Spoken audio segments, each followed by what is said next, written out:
이번 시간에는 카이제곱 검정에 대해서 설명을 하겠습니다. 카이제곱 검정은 두 범주형 변수 간의 연관성을 측정할 때, 연관성의 유무를 판단할 때 주로 사용하는 검정 방법으로, 카이제곱 검정이라기보다는 사실은 정확히 표현하면 독립성 검정이고, 그 독립성 검정을 수행하는 검정 통계량을 카이제곱 통계량을 사용한다는 겁니다.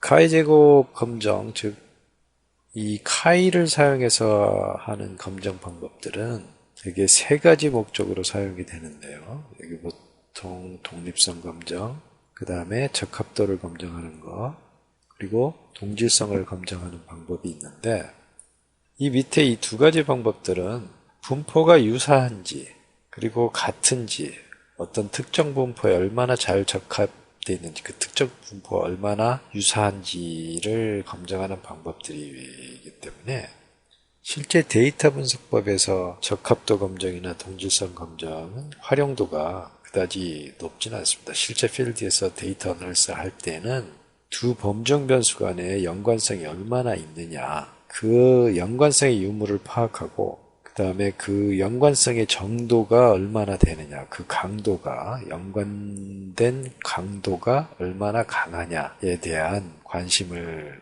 가지게 됩니다. 그래서 독립성 검정을 활용할 때 연관성의 유무를 판단하고, 연관성의 유무가 있다면 얼마나 강하게 있느냐는 결합도를 가지고 확인하게 됩니다.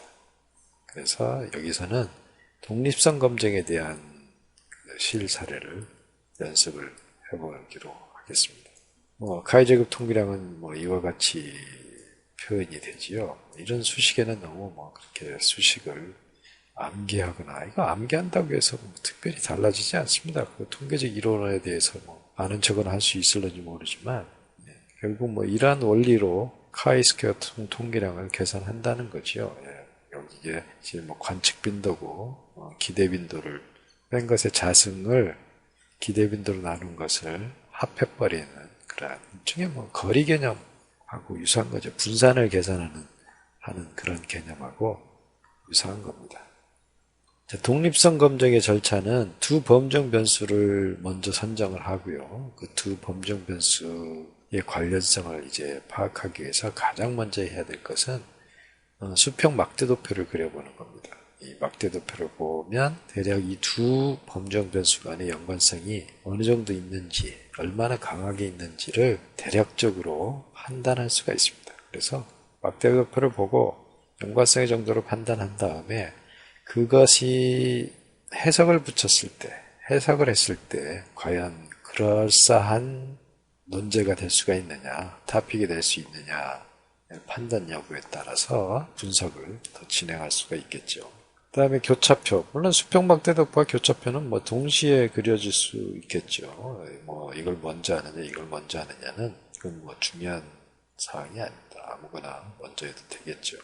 교차표보다는 아무래도 도표, 그림으로서 보는 것이 훨씬 더 판단하기 쉬운데, 범주의 숫자가 너무 많은 경우는 수평 누적 막대 도표를 본다는 것 자체가 사실은 그렇게 분석적이지는 못합니다. 왜냐하면 너무 복잡하기 때문에 그렇죠. 그건 실제 데이터를 보면서 설명을 할 겁니다.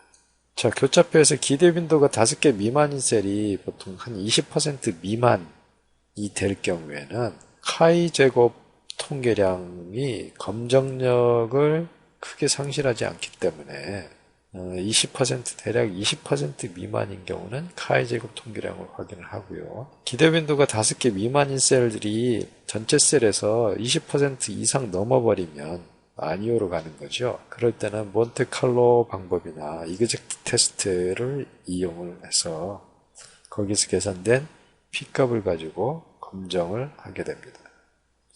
그래서 기대 빈도가 일반적으로 정상적인 경우에는 20% 미만이 되겠죠. 그래서 20% 미만이 되는 경우에 카이 제곱 통계량을 보고 연관성의 유무를 판단합니다. 즉 여기서 P값이 우리가 결정한 유의 수준 5%라고 한다면 0.05보다 작을 때 귀무갓을 두 범정 변수 간의 연관성이 없다. 두 범정 변수는 독립이라는 귀무가설을 기각하게 됩니다. 그래서 연관성이 있는 걸로 판단이 되겠죠.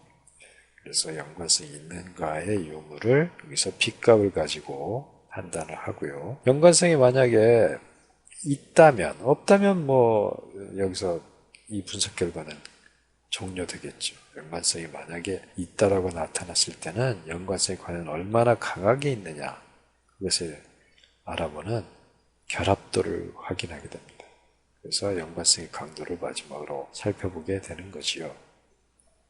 그래서 결합도는 어시메트릭일 때와 시메트릭일 때, 즉 두 범정 변수가 비대칭인 경우는 하나의 범정 변수가 다른 범정 변수에 영향을 준다든지, 즉 서로 간에 종속적 관계에 있을 때 그때는 비대칭 결합도를 확인하고요. 그 다음에 서로 간에 영향을 주고받는, 동시에 주고받을 수도 있고 아니면 서로 영향을 주고받는 관계를 내용을 잘 모르겠다. 그럴 때는 시메트릭, 대칭 결합도를 확인하게 됩니다. 그래서 결합도를 보고 그 결합도를 해석하고 그 해석의 결과를 현실적 해석으로 다시 변환을 하게 되고 그 다음에 행동으로 옮기게 됩니다. 전략을 여기서 수립하는 거죠. 이와 같은 절차에 따라서 결합도 분석을 진행하게 됩니다. 자, 결국 요약을 하면 두 범정 변수 간의 연관성, 즉 어소시에이션이라는 그 연관성의 유무가 있느냐 없느냐, 연관성이 있다 없다, 그것을 검증하는 것이 바로 카이 제곱 통계량으로 검증을 하게 되고요. 만약에 기대빈도가 5개 미만인 셀이 너무 많아, 20%가 넘어버리면, 너무 많아서 20%가 넘게 된다면 몬테칼로 법을, 근사적인 몬테칼로 방법을 사용해서 검증을 하게 됩니다. 그래서 연관성이 있다라고 판단이 되면 얼마나 강하게 있느냐를 나타내는 결합도를 확인하게 되는 겁니다. 결합도는 비대칭인 경우에 결합도가 있고 대칭인 경우에 결합도가 있다. 그래서 그걸 보고 해석하고 다시 현실적 해석으로 변환하고 액션, 행동으로 취하게 되는 겁니다. 독립성 검정에서의 통계적 가설은 두 범정 변수가 서로 연관성이 있다. 즉 이건 통계용어로 얘기한다면 통계적으로 독립이다. 연관성이 없다. 그것이 통계적으로 독립이다. 이런 뜻이고요. 그 다음에 그것의 대립가설은 두 범정 변수는 서로 연관성이 있다. 통계적으로 서로 종속이다. 연관성이 있다. 통계적으로 종속이다. 이와 같이 설정을 하게 됩니다.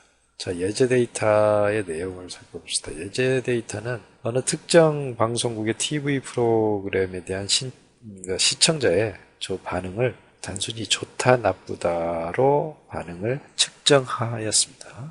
그래서 지역은 단순화시켜서 서울과 기타 지역으로만 단순화시킨 다음에 서울과 기타 지역, 즉 주거 지역이 서울이냐 기타 지역이냐에 따라서 그 TV 프로그램에 대해서 좋다 나쁘다라고 판단, 즉 반응을 유도한 것입니다. 그래서 무작위로 100명의 시청자를 선발하여 그들의 반응을 조사했습니다. 이렇게 했을 때 여기에 연가설은 지역에 따라 특정 TV 프로그램의 반응에 차이가 없다. 결국 이렇게 표현된 것은 지역과 반응, 좋다 나쁘다라는 시청자의 반응이라는 이 두 범정 변수 간의 연관성이 없다.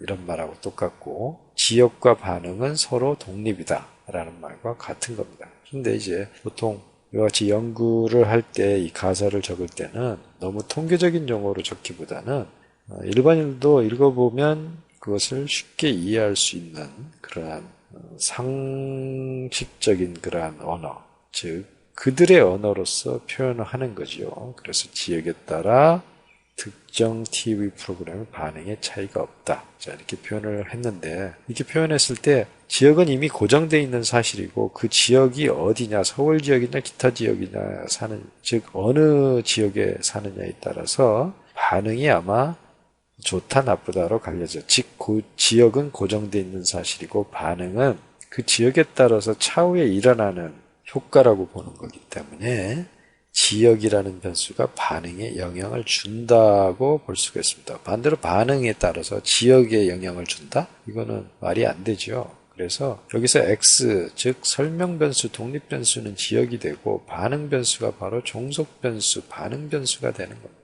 그래서 이것은 어떤 것을 종속 변수로 보고 어떤 것을 설명 변수로 보느냐는 즉 데이터의 내용에 달려있는 문제겠죠. 그래서 여기 같은 경우는 지역이 X가 되고 반응이 Y 변수가 되어야 되는 거죠. 대입가설은 지역에 따른 특정 TV 프로그램의 반응에 차이가 없다. 즉 지역과 반응은 차이가 있다니까 종속적 관계에 있다라고 보는 겁니다. 자, 이제 실제 예제 데이터를 읽고 분석을 해보겠습니다. 자, 데이터를 제가 이미 읽었는데요. 여기 지역이 있고 반응이 있습니다. 그래서 두 개 그 카테고리가 두 개씩 있어서 이것은 두 범주형 변수가 있는 거고 각 범주형 변수는 두 개의 범주로 나눠져 있죠. 그래서 이것은 가장 기본적으로 교차표나 수평 누적 막대 도표를 그리는 건데요. 여기서 교차 분석에서 보통 행변수에는 X 베리어블을 넣거든요. 저는 관습적으로 그렇게 하고 있습니다. 그래서 열변수에 종속변수 Y를 집어넣고 여기에 수평 누적 막대 도표를 클릭하게 되면 수평 누적 막대 도표를 작성을 해서 출력을 해줍니다. 네, 출력을 해주게 되죠. 그 다음에 여기에 셀을 올라보면 이제 뭐 관측빈도, 기대빈도라는 게 있죠. 기대빈도를 클릭하면 기대빈도를 출력을 해줄 겁니다. 그다음에 퍼센트는 행에 이제 지역을 놨기 때문에 행을 기준으로 서울이냐 기타 지역이냐 행이 X니까 X를 기준으로 좋다 나쁘다 TV 프로그램에 대한 좋다 나쁘다 반응을 하겠죠. 그러니까 이런 경우에는 행 퍼센트를 클릭을 하게 됩니다. 나머지는 기준점이 다르기 때문에 뭐 볼 필요 없는데 전체 같은 경우는 뭐 상관이 없겠죠. 어차피 전체를 기준으로 했을 때 어떻다라고 표현하는 거니까 이건 뭐 참조할 수도 있을 겁니다. 자, 이렇게 100%만 클릭을 하고 계속 그 다음에 확인. 이제 출력이 됐습니다. 자, 첫 번째 케이스 요약이라는 그러한 피벗표가 나타났고요. 두 번째는 이제 교차표가 나타났는데 보세요. 여기 보면 서울 지역에 살고 기타 지역에 살고 그래서 서울 지역에 사는 사람들 중에서 10명은 좋다라고 했는데 나머지 35명은 나쁘다라고 반응을 했습니다. 그래서 이게 77.8%고 22.2%가 바로 10명이죠. 이쪽으로 100분비로 지금 표시되어 있다는 것을 확인할 수가 있습니다. 그 다음에 기타 지역은 좋다가 44고 나쁘다가 13입니다. 즉 이쪽은 여기가 크고 서울은 나쁘다가 크죠. 기타 지역은 좋다가 크고 일단 이게 크로스되어 있기 때문에 분명히 이거는 연관성이 있는 것으로 판단할 수가 있습니다. 바로 이와 같은 상황을 도표로 그렸습니다. 도표를 더블 클릭해서 여기에 숫자를 올려보죠. 숫자를 이렇게 하겠다는 거죠. 이렇게. 그러면 이렇게 됐죠. 그래서 같은 색깔끼리 예를 들어서 이와 같이 하는 건데요. 예를 들어 여기서 이렇게 연결을 하고요. 레드락 레드 이렇게 미드 포인트를 이렇게 연결을 했을 때 이 두 개의 선이요. 이 두 개의 선이 이와 같이 교차돼 버리면 이와 같이 이렇게 교차된 상황이 되게 된다면 교차됐죠? 그것은 이 교차됐다는 것은 크로스 이펙트, 즉 교차 효과가 서로 존재하는 겁니다. 즉 그 얘기는 간단하게 표현하면 서울 지역에서는 즉 나쁘다가 더 높죠. 나쁘다가 더 높은데 지역이 바뀌면, 기타 지역으로 바뀌면 좋다가 더 커져버린 상황이 됩니다. 즉 지역이 바뀌면 좋다 나쁘다의 의견이 서로 순위가 뒤집혀지게 되는 경우는 이와 같이 크로스가 됩니다. 크로스. 그렇죠? 교차되는 거죠. 그렇게 됐을 때 바로 지역에 따른 반응에, 즉 좋다 나쁘다의 차이가 있게 되죠. 서울 지역은 나쁘다가 더 우세하지만 기타 지역은 좋다가 더 우세한 그런 상황에 도표가 되는 겁니다. 즉 막대도표를 볼 때 막대도표가 밑에 X축의 카테고리얼 X축의 범주가 바뀜에 따라서 즉 막대의 높이가 서로 바뀌어버리게 되면, 순위가 바뀌게 되면, 1순위가 여기인데 1순위가 이거 2순위가 되고 여기가 1순위가 돼버렸잖아요. 그런 식으로 만약 바뀐다면 그것은 교차 효과가 있는 것이고, 그러한 상황은 곧 지역에 따른 반응의 차이가 있는 상태의 막대도표가 되는 거죠. 그렇죠? 이해할 수 있겠죠? 네, 이와 같이 교차되는 상황. 자, 그래서 이와 같은 경우는 결국 그림이나 이 교차표를 보고 서로 지역에 따른 반응의 차이가 있어 보인다라고 지금 감을 잡을 수 있었습니다. 그런데 과연 그 감이 통계적으로도 유의한 차이가 있는 것으로 판단할 수 있느냐에 대한 문제를 다루기 위해서 독립성 검정을 지금부터 해볼 겁니다. 아까 대화상자로 다시 접근을 해서 여기에 통계량 단추를 누르면요. 카이제곱 검정, 즉 이 카이제곱 검정은 즉 독립이냐 아니냐, 즉 연관성이 있느냐 없느냐, 그 있다 없다에 대한 유무만 판단하지요. 그래서 만약에 연관성이 있다면 얼마나 연관성이 강하게 있느냐를 우리는 결합도라는 것으로 확인을 하게 되는데요. 그 결합도가 바로 이거죠. 여기가. 바로 여기에 있는 것들이 다 결합도입니다. 통칭해서 이거를 결합도라고 부릅니다. 그래서 굉장히 보다시피 많죠. 많습니다. 상당히. 그리고 이렇게 영문으로 되어 있는 이런 거는 사람 이름입니다. 이거 학자들 이름이에요. 그래서 여기에서 다시 결합도에 대한 것을 정리하고 간다면 카이제곱에서 보면요. 자, 결합도는요. 명목 데이터인 경우는 람다라는 개수를 보게 되고, 순서 서열척도인 경우는 감마나 썸머스디를 보게 되는데, 뭐 이거 존머스디, 썸머스디 뭐 이렇게 표현을 하는 겁니다. 이거 뭐 사람 이름이죠. 학자 이름입니다. 그랬을 때 두 명목 데이터, 즉 두 범정 변수가 명목 척도일 때는 람다 개수를 보는데, 그때는 결합도가 0과 1 사이의 값을 가지게 되죠.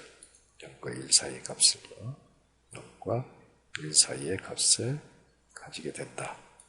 그런 거고, 결합도가 제로가 되면 두 범정 변수는 통계적으로 독립일 때 0에 가깝게 되는 거고, 결합도가 1이 되면 완전 의존적일 때 결합도의 값이 1에 가깝게 접근하게 됩니다. 두 범정 변수가 서열척도, 순서척도일 때는 감마 또는 썸머스디를 보게 되는데, 그것은 마이너스 1에서 플러스 1 사이의 값을 가집니다. 그래서 0이면 통계적으로 독립이고, 플러스 1이면 같은 방향으로 완전 의존적일 때고, 마이너스 1이면 두 변수가 반대 방향으로 의존적일 때입니다.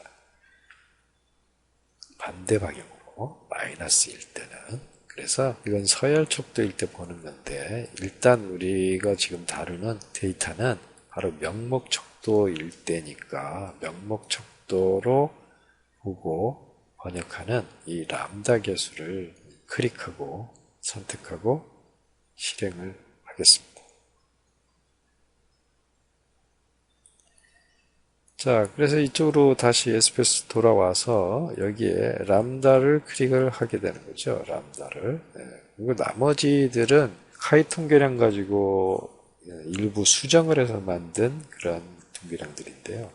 통계적으로는, 즉 확률적으로는 해석이 잘 되지만 그것을 행태적으로 해석할 때 문제가 되기 때문에 확률적으로는 해석이 되지만 행태적인 의미를 해석할 때 행태적인 의미를 부여하기가 쉽지 않기 때문에 별로 실전에서는 거의 쓰지 않습니다. 저 같은 경우는 쓰지 않아요. 당연히 행태적인 해석이 잘 되는 람다 계수를 사용하게 되는 거죠. 이렇게 하고 다시 확인을 하면 앞에 나왔던 아웃풋들이 다시 출력이 되고요. 여기에 보면 아까와 다른 피벗표가 나타나게 됐는데요. 그죠? 이게 바로 이제 카이 제곱 검정을 하는 결합도 아니 독립성 검정을 하는 P값이다. P값. 그래서 카이 제곱이라는 통계량 역시 피어슨이라는 학자가 제안을 했고 이 사람이 만든 겁니다. 그리고 피어슨이라는 학자는 피어슨 코릴레이션 코에피션트라서 상관계수를 만든 사람이죠. 그래서 영국의 통계학자인데요. 매우 유명한 사람이죠. 통계학계에서는 뭐 대가라고 할 수 있죠. 그 다음에 피셔라는 학자가 있는데 피셔라는 학자는 뭐 아노바, F 검정 그런 것들을 다 만들고 뭐 등등. 여기도 피셔의 정확한 이그젝트 테스트 피셔라는 학자가 이그젝트 테스트를 만들었습니다. 물론 이게 사람 이름이죠. 이 사람도 역시 영국의 통계학자인데 대가 중 대가죠. 이 두 사람은 뭐 대가라고 할 수 있는 거죠. 이게 뭐 우연찮게 이렇게 피셔인데 이게 사람 이름입니다. 뭐 어부 아니에요. 어부.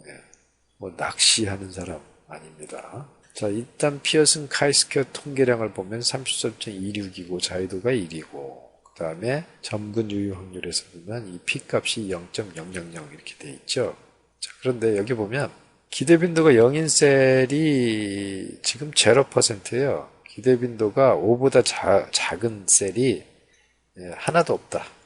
0%니까 하나도 없는 거죠. 그래서 최소 기대빈도를 가지는 셀이 20.70이다. 이렇게 표시되어 있죠. 그러니까 이것은 결국 카이-제곱 통계량을 봐도 된다. 이런 거죠. 그래서 카이-제곱 검정 통계량이 검정력을 상실하지 않기 때문에 의수 0.0으로 보면 0.05보다 작으니까 영가설을 기각하게 되는 겁니다. 그렇죠? 여기가 0.05보다 작으니까 영가설을 기각하게 되죠. 그래서 기각이다. 자, 그렇다면 영가설이 뭐냐면 영가설은 두 범정 변수가 독립이다. 즉 아까 영가설을 어떻게 설정했냐면 지역에 따른 반응의 TV 프로그램에 대한 반응의 차이가 없다. 그런데 그 차이가 없다를 기각했으니까 지역과 반응은 서로 연관성이 있다. 이렇게 결론을 내리게 되고요. 그러면 얼마나 강하게 연관성이 있느냐? 그거에 대한 척도가 바로 결합도인데 여기서 명목 척도의 결합도를 봐야 되니까 람다를 클릭을 했고 람다 계수가 보다시피 대칭적일 때 이 두 개를 비대칭적일 때라고 얘기를 합니다. 두 개를 요거를 비대칭이라고 그러죠. 비대칭적일 때 이 두 개를 보는 겁니다. 자, 보는 건데 우리는 비대칭이죠. 우리가 반응 변수가 종속 변수였으니까 종속 반응을 봐야 되겠죠. 종속 반응을 보게 되면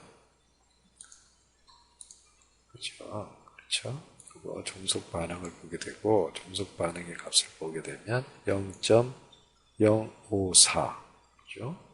0.054가 나타났습니다.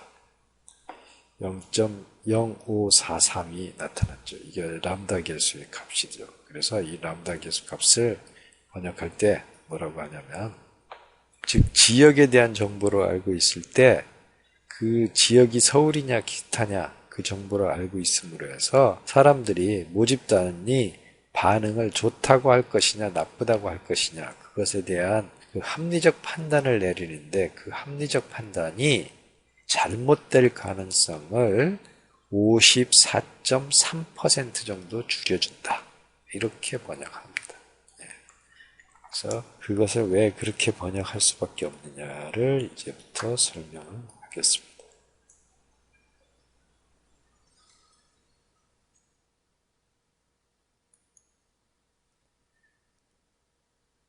자, 람다 계수의 해석인데요.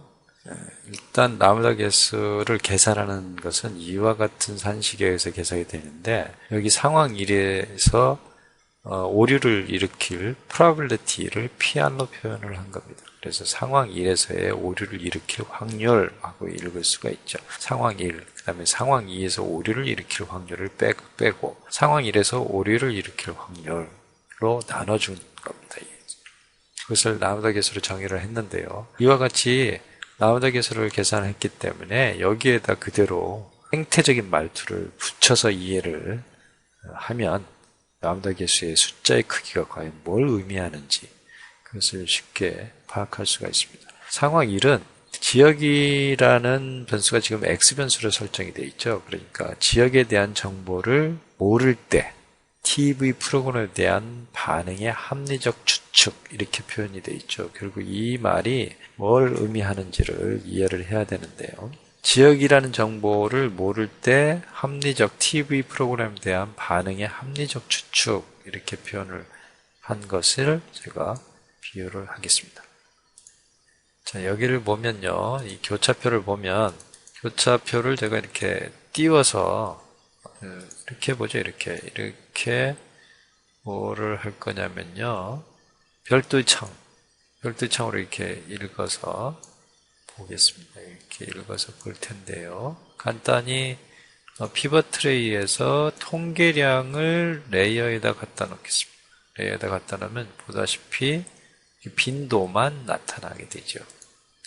이렇게 빈도만 나타나게 됩니다. 빈도를 딱 보고 지금부터 판단을 해보겠습니다.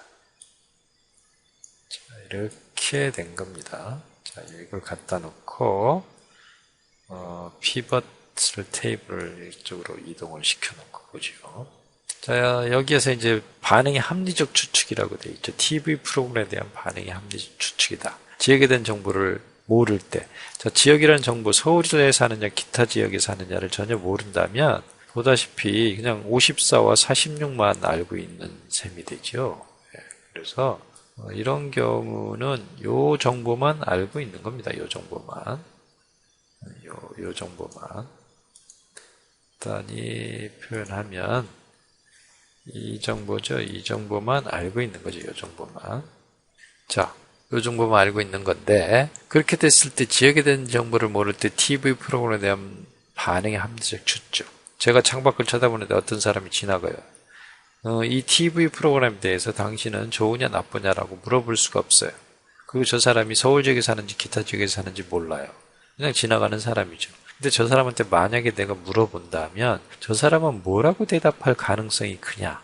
그렇게 따졌을 때 저 사람이 어느 지역에 사는지 모르기 때문에 이 밑에 정보죠. 그 사람은 나쁘다고 할 거냐 좋다고 할 거냐. 그랬을 때 좋다가 54명이고 나쁘다가 46명이니까 아무래도 나는 합리적인 추측을 어떻게 해야 되냐면 54가 46보다 더 큰 값이니까 저 사람은 아마 좋다고 할 것이다. 그럴 가능성이 크다라고 합리적으로 추측을 하겠죠.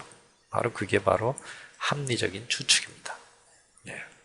그래서 합리적인 추측을 할 확률은 100분의 54가 되는 거죠.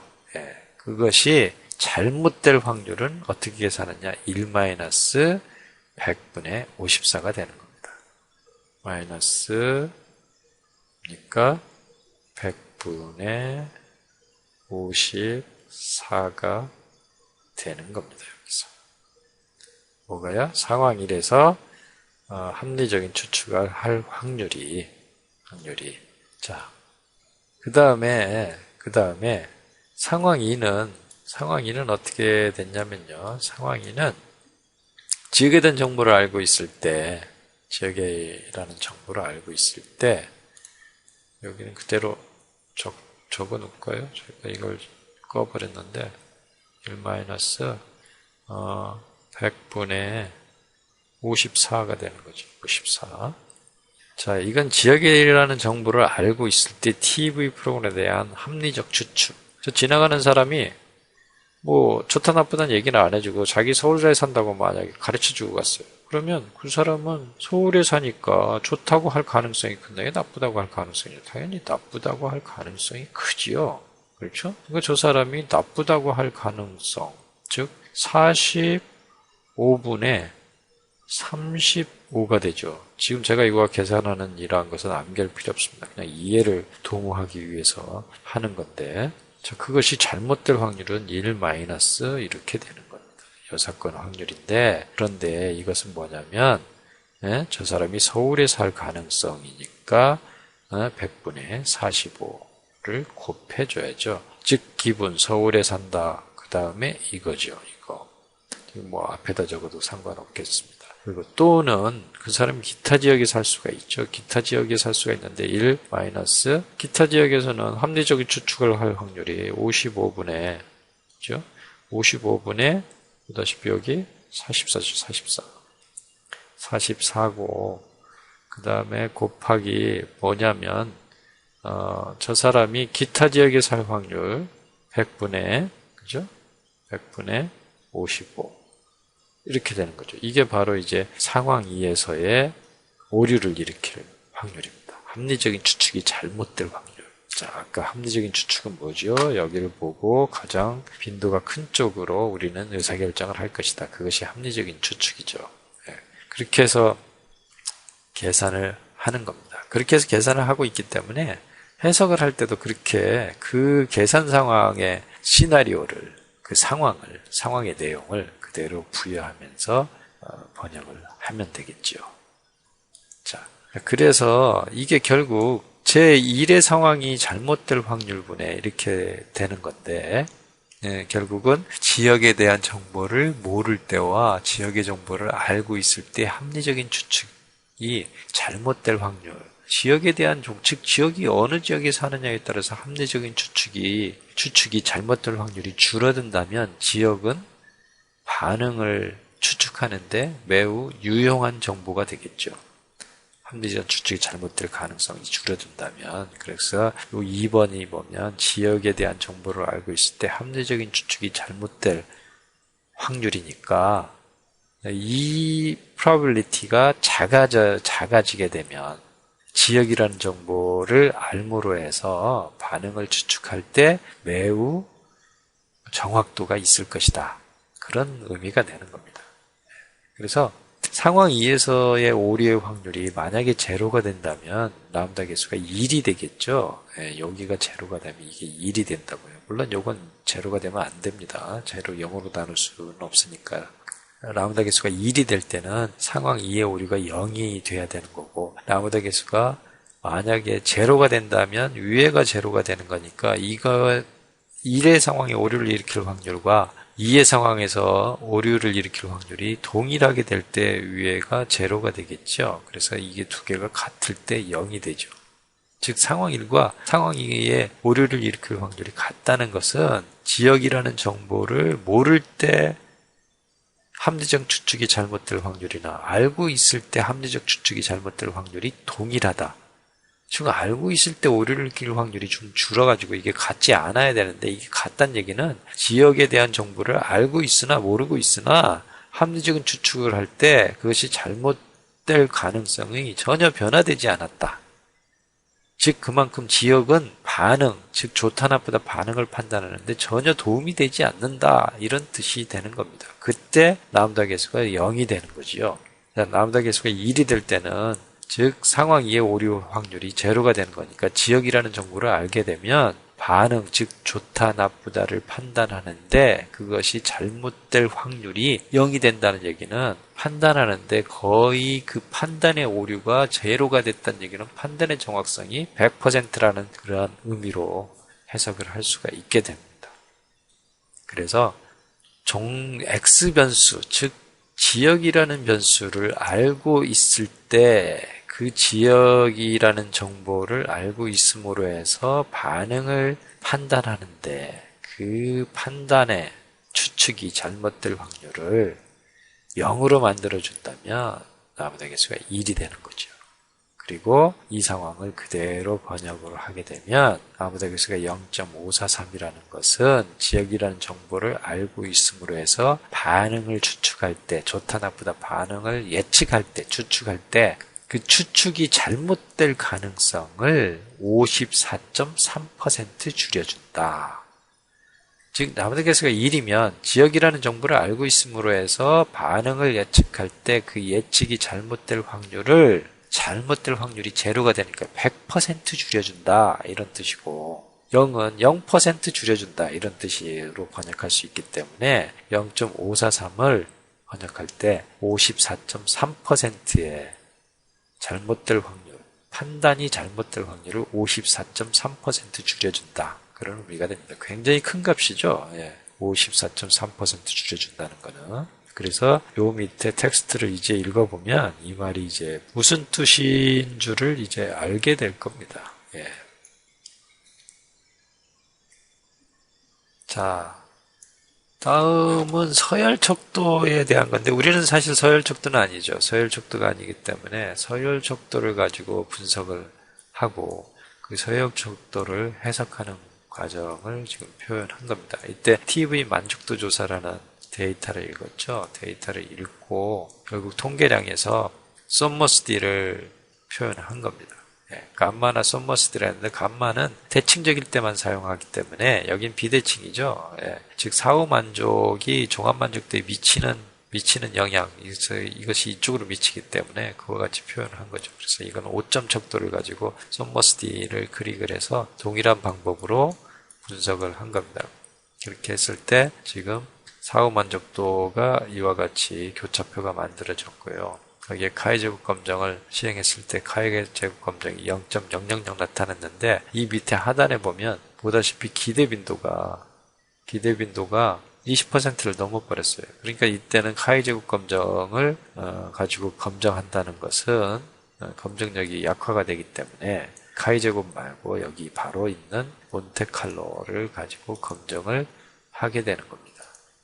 그래서 이 몬테칼로를 가지고 검정을 했는데 이 몬테칼로는 보다시피 이 정확이라는 것을 클릭을 하고 이 정확에서 몬테칼로를 우리는 유의 수준 5%로 검정할 거니까 신뢰 수준을 95%로 잡아줘야지 5%가 되거든요. 이걸 빼면 5%죠. 100에서. 그리고 나머지는 디폴트. 그래서 몬테칼로를 클릭을 하고 이 부분을 실행을 했기 때문에 바로 이 뒷부분에 이것들이 나타난 거죠. 이 부분이 나타난 겁니다. 이 부분이.